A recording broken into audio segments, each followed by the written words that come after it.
hair's going the most today. There's just a lot going on. Hi, happy Sunday. Can you believe it's already the 10th of January, folks? Can you believe it?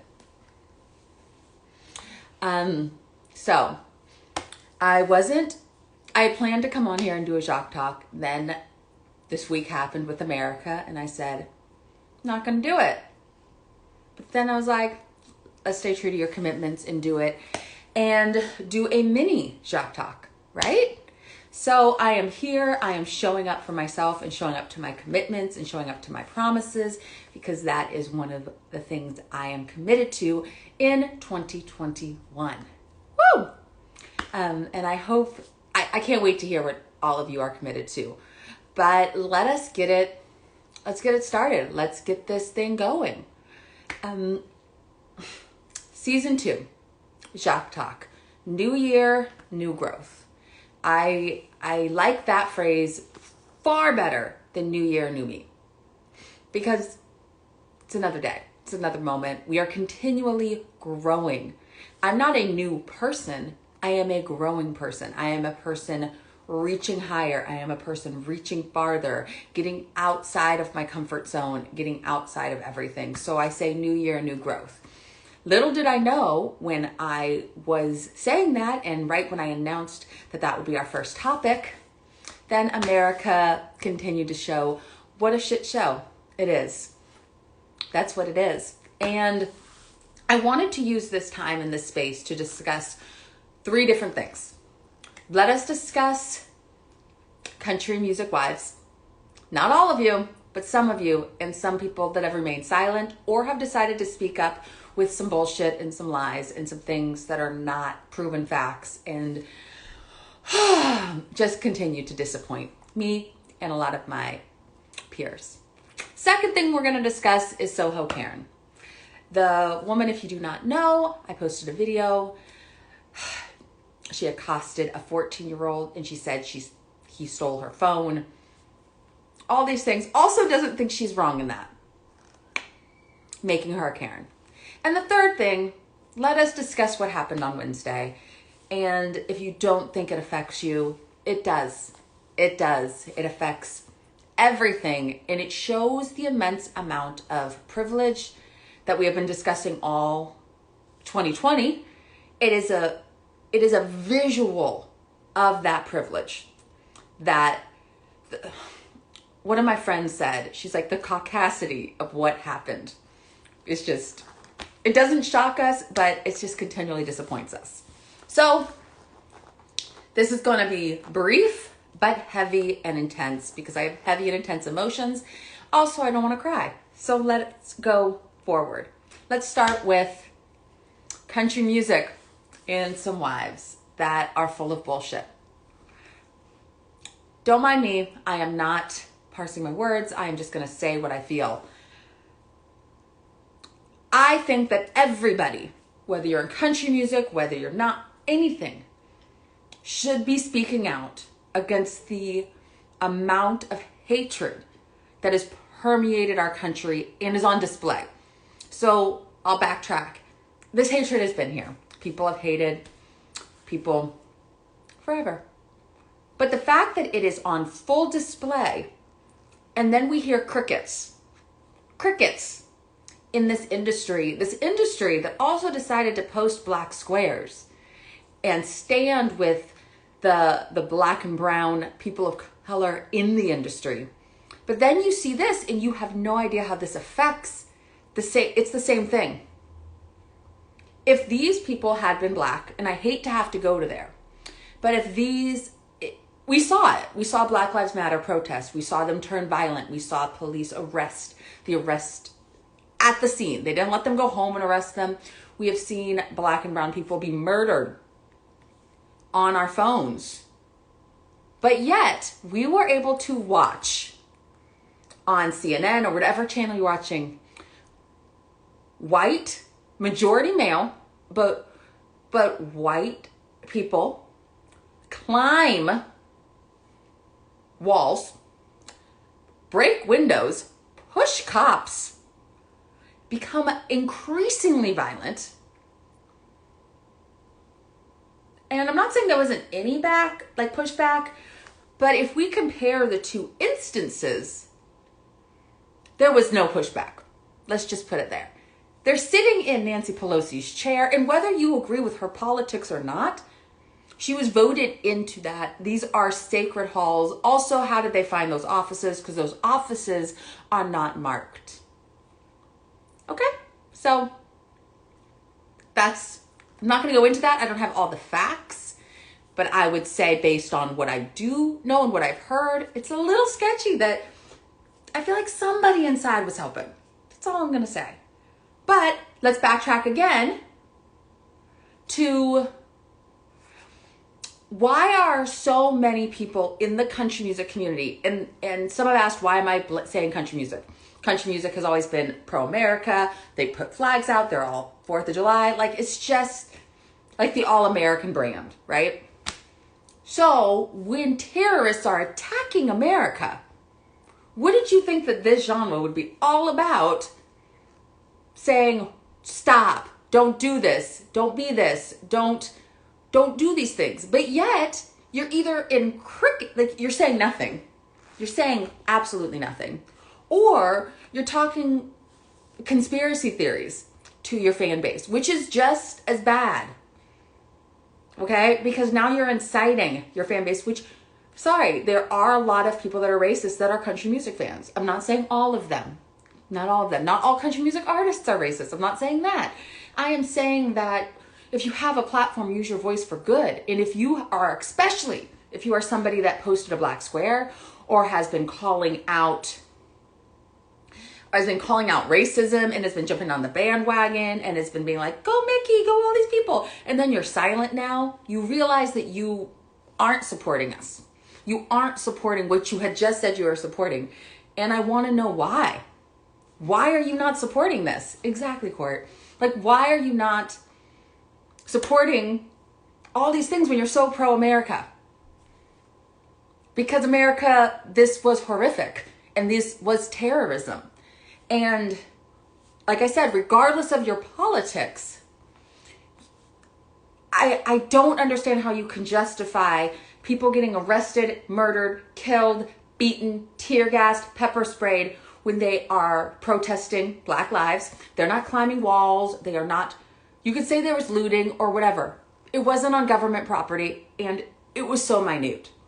But even though, let's say looting, they got arrested for looting. People got arrested for that.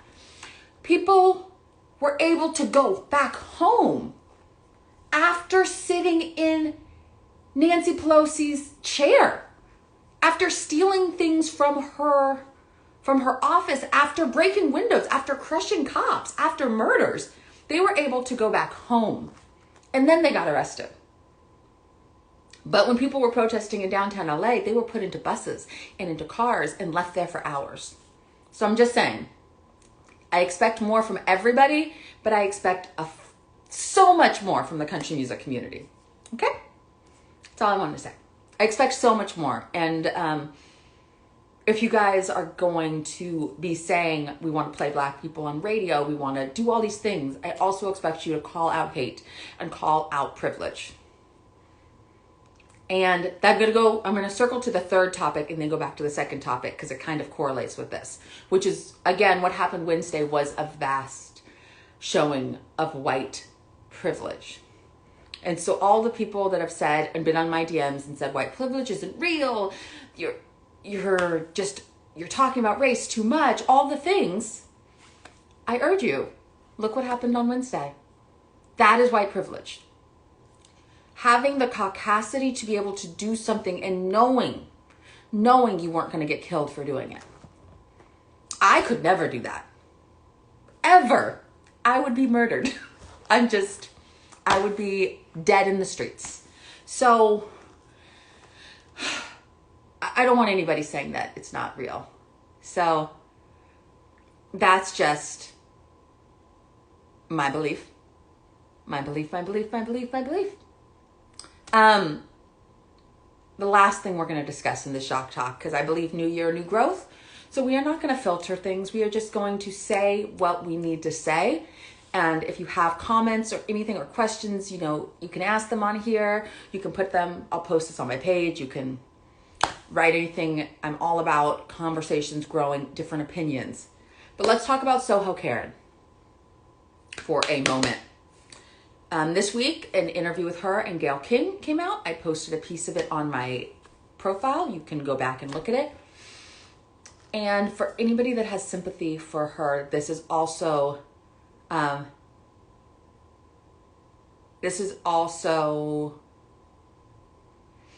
do I put it?